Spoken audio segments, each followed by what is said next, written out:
Hi, Dr. Amanda Strick here. So glad that you could join me with College Unmazed, my website unmazed.me. One of the big questions that I get quite a bit is about bright futures and kind of what's going on, what needs to happen for students and parents. I recently just put out a video about one of my students losing over $32,000 because they forgot to do some of the simple processes of Bright Futures. So I just want to make sure that everyone is clear on some of the different programs and what they're doing. So what I'm showing you here today is the website. So I always forget floridastudentfinancialaid.org. It's kind of long, so I just Google Bright Futures, and traditionally it comes right on up.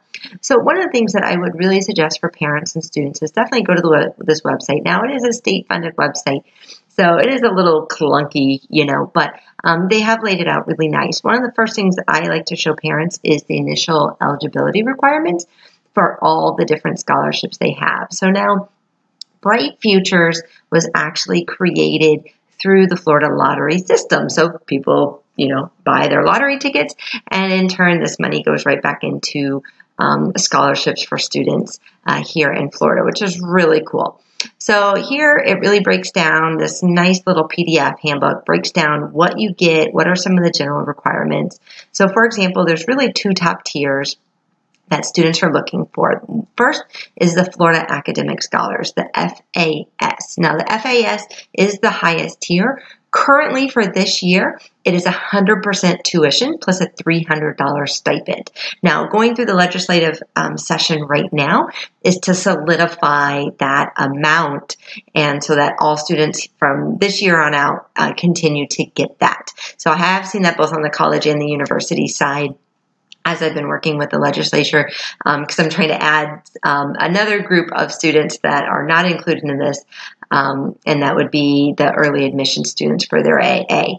But anyways, back to it. So what are they looking for? They're looking for a 3.5 weighted GPA in your core classes. So break this down.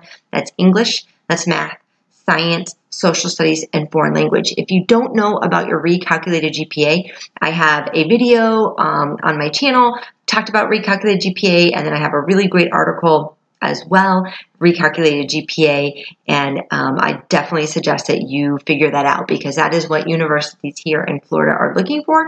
And again, it's in my workbook, talk all about it, and I actually give you a page in here to figure it out yourself. So it's not on the GPA that is on your high school transcript. So it may be higher or lower than you think it is. So for example, if you're right at that 3.5, but that includes all of your electives and you maybe didn't do as well in your core courses, then that's a little bit different.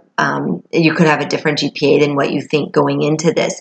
So one of the key things here, if you take more English, math, or science, so especially if you're a junior or a senior and you're thinking about that second semester grades or classes that you're going to take, I highly suggest that you take more core classes, really buckle down, and they take, so for example here, they take the top 4 English credits that you have. They take the top 4 math credits. So if you have 5, and let's say 4 2 A's and 2 B's, and you have a C, they'll drop the C and take the highest math credits. So especially if you're a junior or senior, I always get that, well, what can I do now? There's actually quite a bit that you can do. So that's something that recalculated GPA is really important.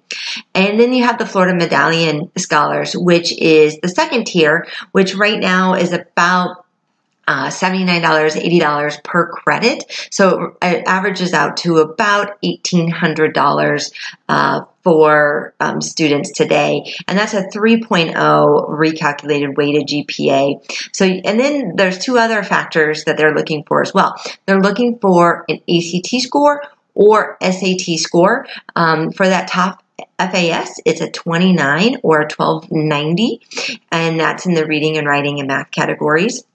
And the FMS is the 26 or the 1170. Now, one of the important things to know about that category in particular, it is super scored, which means that if you have taken the ACT multiple times, they will take the highest from each section. So they'll take the highest reading score, they take the highest writing score, and they take the highest math score to create that composite score. So that's really important to note. Same with the SAT. Now, they don't cross SuperScore, so some from the ACT and from the SAT, but what they're giving you is all the way until June of your senior year to get that SuperScore. So if you know one section, like let's say the ACT is bringing you down, maybe it's the reading, then you have all the way until June to keep retaking that test until you get the highest score. So I'd really focus in on that reading and make sure that you can do that. And that's not really going to help your college admission because it would be after the admission period, but you definitely have many opportunities all the way up into June to get that. Now, I've had some parents that have gotten mad at me because their student quit testing and maybe they were at the 24 mark and they're like, well, I didn't know.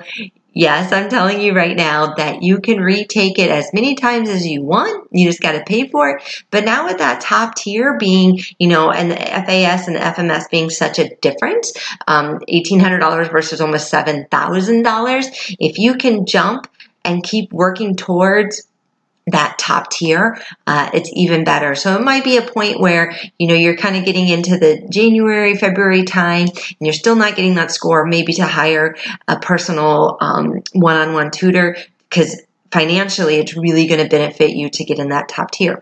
The third component that they're looking for, so besides that high school weighted GPA, besides that ACT or SAT score, they're also looking for community service hours. So the top tier is looking for about 100, or they are looking for 100, not about, but 100 hours, and 75 hours for the FMS, the Florida Medallion. So one of my suggestions is really talk to your school counselor and figure out what you need to do to submit those scores. Now, if you submit 250, that's probably really great for your college applications and things like that, but you just need to submit up to that 100 hours or up to that 75 hours to qualify. Now, what ends up happening if you're in a public school, you give them to your school counselor, they upload it into the kind of the district mainframe or the district information, and then that gets sent to the state once everything is finalized. So it's really important to make sure you follow that procedure and to do it soon. I cannot tell you last year how many students at the end were rushing to getting their hours and then they weren't going to qualify, and all it is paperwork that they had done from 4 years ago. So definitely stay on top of that. And I would definitely check in with your school counselor or your information specialist, however your school has arranged it, and figure out how many hours you have already submitted and how many more that you need to at least make sure that you can either get that second tier or that top tier. Okay, so that's super important. So then it breaks down some of the other scholarships that you can get here. So again, there's more information here. It talks about the composite scores, other ways to qualify. There is, if you're a national merit finalist, national Hispanic scholars. So there's definitely the ACE diploma, IB diploma. That's kind of where I'm working with the legislature on, hopefully. And we're talking about the ACE curriculum and IB and so forth here. So you can just read that if you're in one of those groups. There are other ways that you can qualify if you're in there. So you definitely want to read that information. Then it also talks about the Gold Seal Vocational Scholars. So now this is for students who are going off to a Voc type of program. Maybe it's culinary arts, maybe it's welding, something like that. It's a career education. So you're going into a program like a technical program, and it's really going to be career specific and certificate specific. So they have a little bit different requirements, but it's surprising how many students qualify for that and don't end up doing everything. So for example, a lot of the certificate programs don't require an ACT or an SAT. But here, if you can at least take the PERT, the ACT or the SAT, you can qualify for those. And the scores are actually very reasonable. So, it is very disappointing when students do want to go into these type of programs and they don't fill out this paperwork, which is just kind of silly. So you do still need to have the service hours and things like that. So if you are interested in a Voc program, I highly suggest that you check out all of these. And then you have the Gold Seal Cape Scholars, which is very similar. It's kind of like the two tiers that we have in the FAS and the FMS. So you definitely want to check this out. And then there's some non-traditional students as well that's in here. So Definitely a very good document to print out and to know. So then here they have another document in the handbook that's kind of the second chapter. It's some of the things that you need to know now that you know if you're eligible or not. So it really breaks down the award amounts, the scholarship funding, now that they're paying for some summer funding, which is really great because they would only pay up for spring and fall. And so here again, it's just more, once you know you're qualified, here's some additional information and what you need to do. And then the third one is renewing your award. So every year you have to maintain certain GPAs and certain requirements at your post-secondary institution.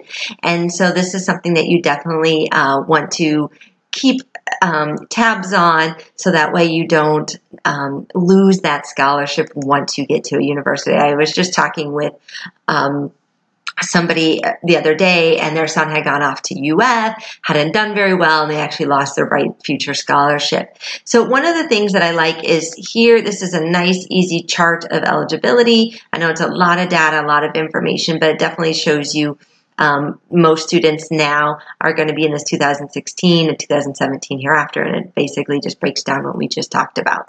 So the second thing that you really need to know, so once you kind of go through that information, the second part that's really important is to go through and start doing the student application. So I'm just clicking on the link here. Yes. And if you see it hasn't, it's going to open tomorrow. So that is why I am doing this video today on September 30th, because tomorrow this application is open, and it's open all the way until the end of June. So that one student that missed that scholarship, she could have done this starting tomorrow, okay? So it's really important that you fill out the application. It's extremely simple. It's called the Florida Financial Aid Application. Now, the FFAA is not, and the Bright Futures is not based on your financial aid. It is based on simply your student information and you know, those ACT scores, SAT scores, community service, and so forth. So even though it says financial aid, this is not a financial aid scholarship, okay? So that kind of conflicts with a lot of students, because a lot of students are like, oh, I'm not going to be able to qualify for FAFSA or whatever. And so they get kind of confused with it. But make sure you fill this out. You will not get that scholarship, even if you're eligible, if you do not fill out that application. So extremely important. So you're going to do that. Then next, you're going to check in with your school counselor. Make sure that you've done everything you need to do on your part. You've submitted all of your scores. Another point that I have seen kids mess up on is those ACT and SAT scores. They do not put their high school as the school that they're attending. And why, I don't know. Maybe I heard one student was like, well, I didn't want my school to know what my scores were. If we do not have your test scores, we cannot submit those to the district or to the state, okay? And that's where they draw that information from. So if you don't put your school, whether it's Cape, whether it's Golden Gate, whether it's Barron Collier, it doesn't matter.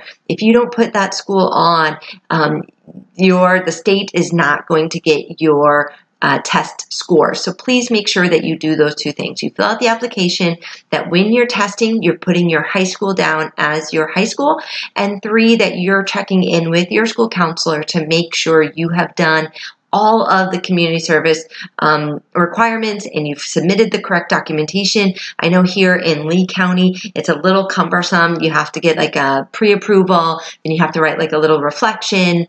And then you have to have a letter from that volunteer site that you did, submit or do so many hours.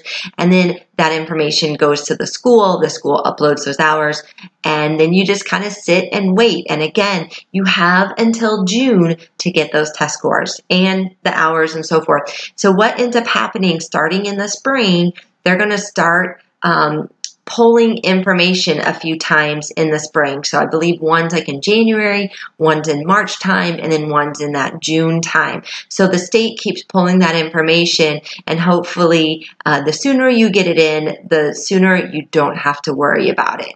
So that I just wanted to kind of go through and make sure you understood. It is open tomorrow. So if you're a senior, definitely something that you want to do and get that out to you. So again, Dr. Amanda Stirk, so glad you could join me today. And just as a reminder, in my College Unmazed book, in the entire back is everything on this Bright Futures. It's on local scholarships, it's on national scholarship, institutional scholarships. So if you're really looking for that financial aid and that assistance, including FAFSA, that information can be all found on this book. So you can find it on my website, unmazed.me, or you can go to Barnes & Noble online or Amazon, and the book is there as well. So good to see you. Best of luck in your senior year or junior year, whichever you are. Talk to you later. Bye.